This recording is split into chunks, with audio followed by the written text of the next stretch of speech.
ସବୁ ବର୍ଷ ଭଳି ଆଜି ମଧ୍ୟ ପୁରୀରେ ଜଗନ୍ନାଥ ମନ୍ଦିରରେ ତିନି ଠାକୁରଙ୍କୁ ଜଗନ୍ନାଥ ବଳଭଦ୍ର ଏବଂ ଦେବୀ ସୁଭଦ୍ରାଙ୍କୁ ଗୋଟେ ପଟୁଆରରେ ତାଙ୍କ ରତ୍ନ ସିଂହାସନରୁ ଆଣି ଦୋଳବେଦୀ ଉପରେ ବସାଗଲା ଏବଂ ତିନି ଠାକୁରେ ଆଜି ସ୍ନାନ କଲେ। 108 ଗରାରେ ପାଣି ଆସି ଠାକୁରଙ୍କ ଉପରେ ଯେତେବେଳେ ହେଲା, ହଜାର ହଜାର କହିଲେ ବୋଧେ କମିଯିବ, ଲକ୍ଷ ଲକ୍ଷ ଲୋକ ଦେଖିକିରି ତାଙ୍କର ଆଖି ଯେମିତି ପବିତ୍ର ହେଲା ବୋଲିକି ଜୟ ଜଗନ୍ନାଥ ଧ୍ୱନିରେ ପ୍ରକମ୍ପିତ କରୁଥିଲେ। ଇଏ ଗୋଟେ ପରମ୍ପରା। ବର୍ଷ ସାରା କାଳିଆ ସାନ୍ତ ମନ୍ତ୍ର ସ୍ନାନ କରନ୍ତି। ସବୁଦିନ ତ ଗାଧାନ୍ତି, କିନ୍ତୁ ତା ମନ୍ତ୍ର ସ୍ନାନ ପ୍ରକୃତରେ ତାଙ୍କ ଉପରେ ଗରାରେ ପାଣି ନିକ୍ଷେପ କରାଯାଏ ନାହିଁ, ଗରାରେ ପାଣି ଢଳାଯାଏ ନାହିଁ। ତେଣୁ ବର୍ଷ ସାରା ସେ ମନ୍ତ୍ର ସ୍ନାନ କରନ୍ତି। ଆଜି ହେଉଛି ଦେବସ୍ନାନ ପୂର୍ଣ୍ଣିମା। ସବୁ ବର୍ଷ ଇ ପରମ୍ପରା ବୋଧେ ଶହ ଶହ ହଜାର ହଜାର ବର୍ଷ ଧରିକିରି ଚାଲି ଆସୁଛି ଯେ ଦେବସ୍ନାନ ପୂର୍ଣ୍ଣିମା ଦିନ ତାଙ୍କୁ ତିନି ଠାକୁରଙ୍କୁ ଅଣାଯିବ ଏବଂ ସେଇଠାରେ ସମସ୍ତେ ପୁରା ବଡ଼ଦାଣ୍ଡରେ ଶହ ଶହ ହଜାର ହଜାର ଲୋକ ତାକୁ ସିଧାସଳଖ ଦେଖିପାରୁଥିବେ। ମନ୍ଦିରରେ ପଶିକିରି ଧାଡ଼ିରେ ଯାଇ ସେ ଭିଡ଼ ଭିତରେ ଯେଉଁ ଅବସ୍ଥା, ତା ଭିତରେ ଜଗନ୍ନାଥଙ୍କ ଉପରେ ଆଖି ପଡ଼େ କି ନ ପଡ଼େ, କିଏ ପେଲି ନେଇକିରି ପଦାରେ ଆସି କେତେବେଳେ ଯେ ଛିଡ଼ା ହେଇଥିବ ତାହା କାହାରିକି ଜଣା ନଥାଏ। କିନ୍ତୁ ଆଜି ଗୋଟିଏ ଦିନ ପ୍ରଥମ ଥର ପାଇଁ, ବର୍ଷର ପ୍ରଥମ ଥର ପାଇଁ ଆଜି ଜଗନ୍ନାଥ ବଳଭଦ୍ର ସୁଭଦ୍ରା ସ୍ୱୟଂ ସାଧାରଣ ଲୋକଙ୍କର ଦର୍ଶନାର୍ଥେ ଆସିକିରି ସେଇଠି ବିରାଜମାନ ହୁଅନ୍ତି। ଅବଶ୍ୟ ଆଜିର ଦେବସ୍ନାନ ପୂର୍ଣ୍ଣିମାରେ ଯେଉଁ 108 ଗରାରେ ସେ ଗାଧାନ୍ତି, ତାପରେ ତାଙ୍କର ଶରୀର ଟିକେ ଅସୁସ୍ଥ ହୁଏ। ପୁଣି ଯେ ତିନି ଠାକୁର ବାହାରିବେ କେତେବେଳେ ନା, ପୁଣି ବାହାରିବେ ଗୁଣ୍ଡିଚା ଦିନ ବାହାରିବେ। ସେଇଦିନ ତାଙ୍କୁ ପ୍ରସେସନ୍ କରି ଅଣାଯିବ ଏବଂ ଅଣାଗଲା ପରେ ରଥାରୂଢ଼ ହେବେ ଏବଂ ଗୁଣ୍ଡିଚା 9 ଦିନର ଗୁଣ୍ଡିଚା ଯାତ୍ରା ଚାଲିବ। ଏ ସବୁ ଭିତରେ ଗୋଟିଏ କଥା ଟିକେ ମନକୁ ଅଲଗା ଅଲଗା ଲାଗୁଛି। ସେ ମଧ୍ୟ ଗୋଟେ ପରମ୍ପରା, ସେ ଗୋଟେ ପରମ୍ପରାରେ ପରିଣତ ହୋଇଯାଇଛି, କିନ୍ତୁ ମନକୁ ଟିକେ ଅଲଗା ଲାଗୁଛି। ସେ କ'ଣ ନା, ଆଜି ମଧ୍ୟ ଦେବସ୍ନାନ ପୂର୍ଣ୍ଣିମାରେ ସେଇ କଥା ଦେଖିବାକୁ ମିଳିଥିଲା, ଗୁଣ୍ଡିଚା ଦିନ ମଧ୍ୟ ସେୟା ଦେଖିବାକୁ ମିଳିବ। କ'ଣ ନା, ପୁରୀର ଗଜପତି ରାଜା ଦିବ୍ୟସିଂହ ଦେବ ଗୋଟେ ପାଲିଙ୍କି, ଯାହାକୁ ତାମଜାନି ବୋଲିକିରି କହନ୍ତି, ଗୋଟେ ପାଲିଙ୍କିରେ ତାଙ୍କୁ ନେଇକିରି ଆସିଲେ ଏବଂ ରଜା ମହାରାଜା ସେଠି ସୁନା ପହଁରାରେ ସେଠି ପରିଷ୍କାର କଲେ। ଯେମିତି ଗୁଣ୍ଡିଚା ଦିନ ରଥରେ ମଧ୍ୟ ସେଇଭଳି ଭାବରେ ରଜାଙ୍କ ଆସନ୍ତି, ପାଲିଙ୍କିରେ ଆସନ୍ତି ଏବଂ ପ୍ରତି ରଥକୁ ସେ ଯାଇକିରି ସେଠି ସୁନା ଖଡ଼ିକାରେ, ସୁନା ପହଁରାରେ ଛେରା ପହଁରା କରନ୍ତି। ଆଜି ମଧ୍ୟ ଦେବସ୍ନାନ ପୂର୍ଣ୍ଣିମାରେ ସମାନ ସେଇ ପରମ୍ପରା ଗଢ଼ି ଆସୁଛି। କିନ୍ତୁ ମନକୁ ଅଲଗା ଲାଗୁଛି ଯେ ଆମେ ପରମ୍ପରା ବିରୋଧୀ ନୁହଁ। ଆମେ ଚାହୁଁନୁ ଯେ ସବୁ କଥାରେ ଗୋଟେ ଲଜିକ୍, ସବୁ କଥାରେ ଗୋଟେ ରିଜନିଂର ଆଳ ଦେଖେଇକିରି ସବୁକିଛି ଅସାର, ସବୁକିଛି ରାସନାଲ୍ ନୁହେଁ, ଏମିତି ଗୋଟେ କହିକିରି ବହୁ ଜିନିଷକୁ ବନ୍ଦ କରିବା ସପକ୍ଷରେ ମୁଁ ନୁହେଁ। କାହିଁକିନା ଅନେକ ଜିନିଷ ଥାଏ ଯାହାର କିଛି କେଉଁ କାରଣ ବୋଲିକିରି ଆପଣ ନିର୍ଦ୍ଧାରିତ କରିବା ସମ୍ଭବ ହୁଏନି। ଇଏ ଗୋଟେ ବିଶ୍ୱାସର କଥା, ଇଏ ଗୋଟେ ପରମ୍ପରାର କଥା। କିନ୍ତୁ ଯେଉଁ ସମୟରେ ରଜାଙ୍କୁ ପାଲିଙ୍କିରେ ଅଣାଯାଉଥିଲା ଏବଂ ଯେଉଁ ସମୟରେ ରଜା ତାମଜାନରେ ଆସି ସବୁ ରଥରେ ଚଢ଼ିକିରି ଛେରା ପହଁରା କରୁଥିଲେ ବା ଦୋଳବେଦୀରେ ଯାଇ ଛେରା ପହଁରା କରୁଥିଲେ, ସେ ସମୟ ଥିଲା ଅଲଗା। ଆଜିକା ଦିନରେ 2026 ମସିହାରେ କିଛି ଲୋକ ରାଜାଙ୍କୁ ପାଲିଙ୍କିରେ ବସେଇ, ରାଜା ମଧ୍ୟ ପାଲିଙ୍କିରେ ବସିକିରି ସେମାନଙ୍କ କାନ୍ଧରେ ବୁହା ହେଇକିରି ରଥ ଯାକେ ଆସିବେ ବା ସ୍ନାନ ବେଦୀ ପର୍ଯ୍ୟନ୍ତ ଆସିବେ, ଏ କଥାଟା ଠିକ୍ ଲାଗୁନି। କାହିଁକିନା ରାଜତନ୍ତ୍ର ଇ ସେଇ ସମୟର କଥା ଯେତେବେଳେ ରାଜା କହିଲେ ତାଙ୍କୁ ସମସ୍ତେ ଭାବୁଥିଲେ ବା ଭାବିବାକୁ ବାଧ୍ୟ ହେଉଥିଲେ। ରାଜା କହିଲେ ସମସ୍ତେ ତାଙ୍କୁ ଭାବୁଥିଲେ ଏ ହେଉଛନ୍ତି ଈଶ୍ୱରଙ୍କ ପ୍ରତିନିଧି। ଈଶ୍ୱରଙ୍କୁ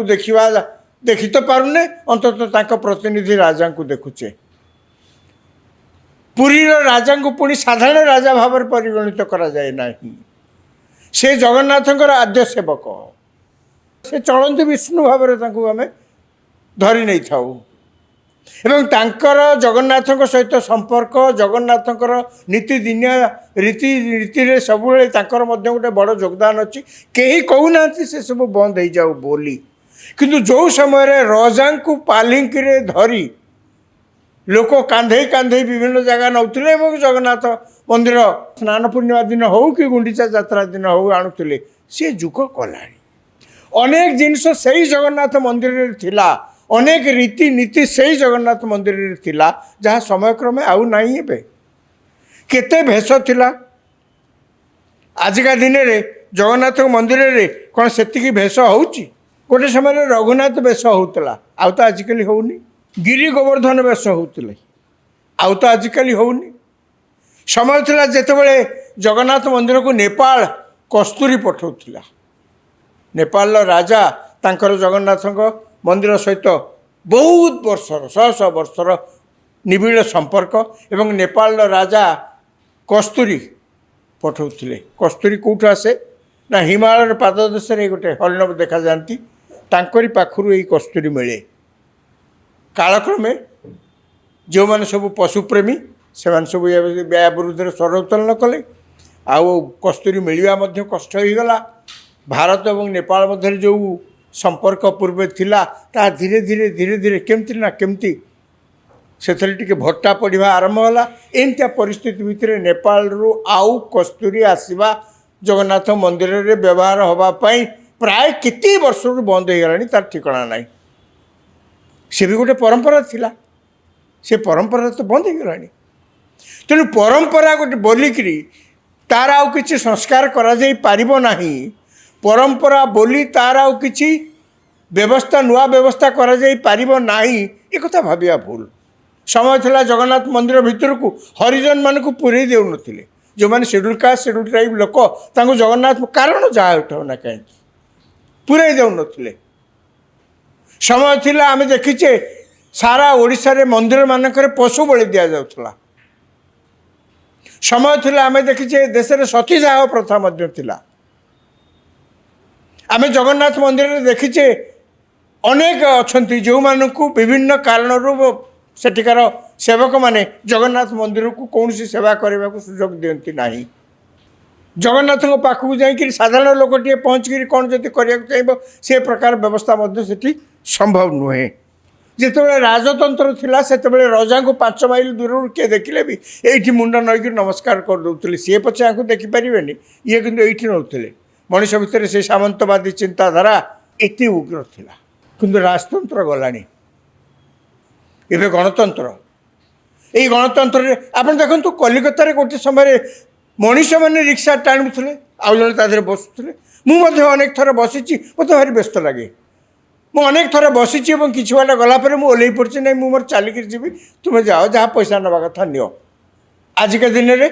कलिकता सहर में जो मनीष टणा रिक्शा आउ नाई सहर तली अंचल कौटी कौन गोटे दुटा कौटी जगार थी आउ नाई कारण कौन तार कारण है अनेक स्वर उत्तोलन करने आरंभ कले गोटे मनीष को गोटे रिक्शा बसी एत खरार एत कष्ट पादरे चपल ना जोता तो पिंधा दूरे था कि अवस्था जन को टाणी टाणी से रिक्शा जी टाणुची ता शरीर को देखले दया लगे जड़े पृथुलकाय व्यक्ति रिक्शा पर बसी टाणी टाणी नब कि कष्ट ए दृश्य देखी हेनी बंद हो गलानी केमती बंद है ये तो गोटे परंपरा अलमोस्ट थिला